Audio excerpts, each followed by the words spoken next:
So thank you very much for being here. This is when investors call for climate responsibility, how the mutual funds respond. And the basic idea of our paper is this joint work with Alexander Wagner and Stefano Ramelli from the University of Zurich. The essential idea of our work is to ask how the mutual funds respond to a change in the investors' preferences for sustainable and responsible investments. And we use the introduction of an eco-label in the mutual fund industry to see how they react. And our two main findings are that for once, clients like the label, so the flows to low carbon funds increase. And the second, that mutual funds actually change their portfolio holdings towards more sustainable funds. One of the long-term goals of the Paris Agreement states that we have to make financial flows consistent with the transition to a greenhouse gas economy. Now, the idea behind this is that if investors are aware of the green, sustainable investments, they will put their money there. And eventually, financial institutions will say, aha, there is a demand for sustainable investments. And let us switch our portfolios towards more sustainable firms. And basically, this virtuous circle is what is our main focus of the paper. We want to understand whether financial intermediaries indeed react to a shift in the demand of consumers, or investors in this case, and we're going to use the mutual fund industry as a sort of an experimental setting. Now, the mutual fund industry is huge, so it's quite a big experiment in this sense. In Europe, they have more than 19 trillion of assets under management. That was in the US, I'm sorry. In Europe, the figure is 11 trillion, but still quite large. So let me talk to you a bit about the experimental setting. So we will use the introduction of this nice green label. Of course, you don't hear me. Oh, I'm quite intimidated by mics, but hope I'm going to manage. So we will use the introduction of this green label as a sort of a quasi-experimental setting to test how investors react to this. And what is nice about this label is that it is based on new measures of sustainability. Specifically, a firm Sustainalytics that does research on carbon risk metrics introduced this label in April, and together with the label, two measures on which it is computed: carbon risk and fossil fuel involvement. So specifically, for a fund to get this label, it has to achieve two standards. The first, it has to have a carbon risk of 7 or smaller, 12 months moving average, that is, and the fossil fuel exposure in its portfolio of less than 7%. Now, fossil fuel involvement is, as the name says, it's very sectorial specific. It's investments in sectors that are reliant on fossil fuels. Whereas carbon risk is a more holistic measure. So it basically tries to rank firms and management on how they manage the risk of climate transition, as well as the physical and regulatory risks that come into it. Now, there are some nice features of this. So foremost, it was not previously announced to either fund managers or their clients. So we can use it as sort of exogenous shock to the level of information available in the market. And second, which is also very important, is that the LCD is based on firm level information of the year before that. So which means that if we see changes in this label, they are basically due to the fund's actions and not to the firms changing their behavior. This is going to be important afterwards because this is what we want to test if the mutual funds react to the introduction of such labels. And finally, we also have a final nice features that we get data before the introduction on basically how if funds would have received the label or not. And I'm going to talk a bit more about this in a minute. So the main hypothesis that we want to test is, first, the rewards for LCD. So do the investors in the mutual fund universe like funds that are eco-friendly? Now we know, as also in the panel we discussed before that investors like sustainability. We're going to take a bit of a narrower focus here, and we're going to ask if investors actually like ecological or eco-friendly, so if you want the E of the ESG. And our second hypothesis will be moving towards the LCD hypothesis. So that funds that did not get the label will see, okay, there is this shift going on in the preferences of investors, and we want to improve our climate performance later on. And we find first that monthly flows of LCD funds were larger than monthly flows of not LCD funds by a quite substantial amount. That's 0.2 to 0.3% of assets under management per month. So that is quite a large amount. And then funds that did not receive this label indeed moved towards more sustainable firms. So this is, if you take anything away from this presentation, take these two things, that investors care about climate and their investments to be aligned with climate pecuniary strategies, and mutual funds actually react, so the financial intermediaries take the preferences of their clients seriously. Now there is a lot of literature, especially on investors' preferences. So what we get with our paper in addition is we look, as I said, at this environmental perspective. So this is our contribution to this. But most importantly, there is very little in how financial intermediaries react to a change in the preferences of their investors, of their clients.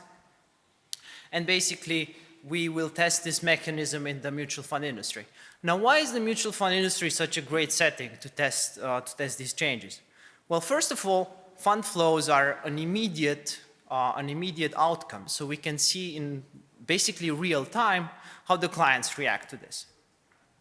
And second, while changes in corporations can take a long time to materialize, think of changing culture that spans over decades, a change in customer preferences, change in portfolio allocation, you can capture that immediately. So this is also a nice setting that the time frame is going to be quite tight. So the data, I'm not going to talk much about the data, but we have basically all funds that are available, both US and Europe. Now, to be able to get or not get, so to be able to be rated for the LCD, you need to have at least 67% of your assets rated by Sustainalytics. So this is going to shrink a bit our sample. But still, for instance, the LCD is awarded for 16% of our funds, and this represents around 18% of assets under management. So the size of these funds is regular compared to others. Okay, so here is basically our first finding. And as you can see from this picture, it's the flows. Let me see if this works. This works? So here you can see the flows before the label was introduced. And the nice thing is that here the green line is low carbon funds, so the funds that got the label, and red line is the funds that did not get the label. Now remember, before the label was introduced, we can compute backwards the ones that would have received the label. And as you see, the flows are basically identical. This is the picture for Europe. And after the label was introduced, you see a spike in the flows for green funds, if you want.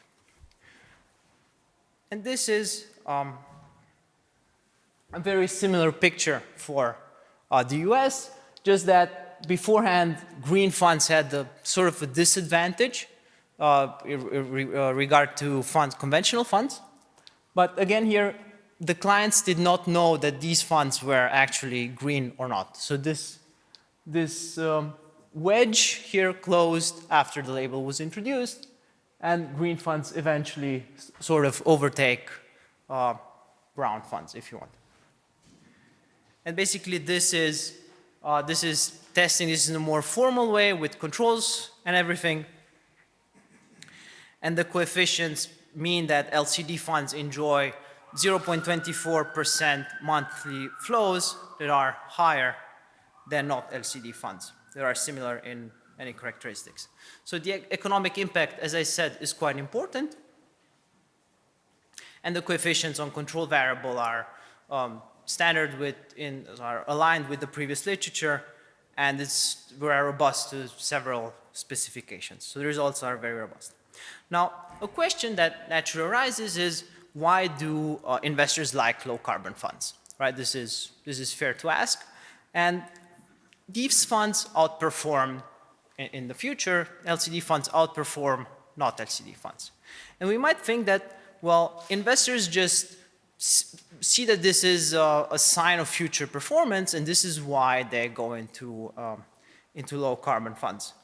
However, if we introduce future performance in our regressions, so if we control for potential unobserved variables that correlate with future performance, we find basically the results hold. So it does not seem that investors like these type of funds because they expect to have some sort of bigger or higher performance.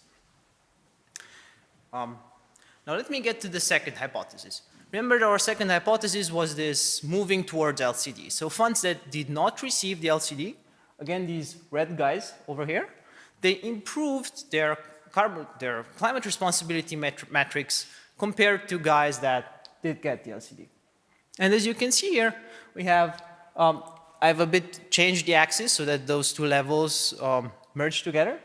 And the red guys here reduce their carbon risk much more than the green guys. I'm focusing on active funds because this is a minor point, but an important one. Obviously, indexers cannot react to the introduction of a label in any way, right? They're just following an index. So basically, the active funds are the changes that we're capturing. And the same effect we can see in the US as well. Now, putting this into a regression, this is what we find. So active not LCD funds reduce their carbon risk. Now, how big is this reduction? To put it in a more concise manner, it reflects an exposure to high and severe carbon risk firms, a decrease in this exposure by 0.2%, and an increase in exposure of low carbon risk by 0.7% of assets under management. So this is obviously not huge, but if you take into account the tiny window, I think it's quite significant capital reallocation effect. And another point that we need to take into account is that why do these measures change, right? One, obviously, managers change their portfolios, but second, some firms might perform better than others, right? In particular, like the fossil fuel industry might outperform the not fossil fuel industry, and this will mechanically increase the fossil fuel involvement of the mutual funds. And what we need to, how can we control this? We use so-called closet indexers. So closet indexers are funds that, as the name says, follow an index. So we will demean the carbon risk of our active funds by the carbon risk or fossil fuel involvement of these active funds to sort of account for these market trends. And after we do that, we see that our findings become even more striking. So especially for the fossil fuel involvement, which is again very sectorial, if we take away this sectorial differential performance, the coefficients become even larger. And again, our regressions are robust to a bunch of different specification, if we include fixed effects and so on. So now the question is, why do these mutual funds react, right? And we thought that there are two main reasons, two main channels why these funds react. The first is ability. So funds that are in a better position to change their portfolio holdings will react more, or for them it's more easy to react. And the second is incentives. So how much are funds likely to gain from getting this label, right? And we find that, as expected, the moving towards LCD hypothesis is stronger for funds that have high financial performance in the past or high flows. So these funds have the most wiggle room to adapt, if you want. And also, for which funds is the incentive the strongest? Well, for young funds, because these have, they still have to gain a reputation and to attract flows, and also for funds with very limited marketing expenditures. And Well, you might also ask, okay, this might just be a one-time effect, right? When the LCD is introduced and then it goes away. Well, we are gonna look at LCD upgrades and downgrades. So basically funds that get the LCD and funds that lose the LCD, and how the funds and how the flows effect, if the flow effect persists. And this is basically what we find. So we find that mutual funds gain an additional amount of flows and lose this additional amount of flows when they also lose this LCD. So basically, it's a very, it's a nice story. So investors care, but they are not so easily fooled. So they want to see this label for the long run. So let me conclude, and I hope I'm still in time. The main contributions of this paper is that investors reward mutual funds that are indicated as climate conscious, and most importantly, financial intermediaries respond to this revealed preferences by changing their portfolios. So there is if you want, a real effect of this change in demand. Now, what does this practically mean? Well, for fund managers, first, climate responsibility is important, and is important because it offers them a new opportunity to compete for climate responsible flows, right? So if you want, especially in a world that's where index investing is becoming more and more important, having an edge is potentially useful. And for policymakers, we also offer some insights, as the EU is planning to introduce an eco-label, a mandatory eco-label for investments. We offer some insights of what are the consequences of having such a label. Thank you very much for your attention, and I'm looking forward to having questions from the audience.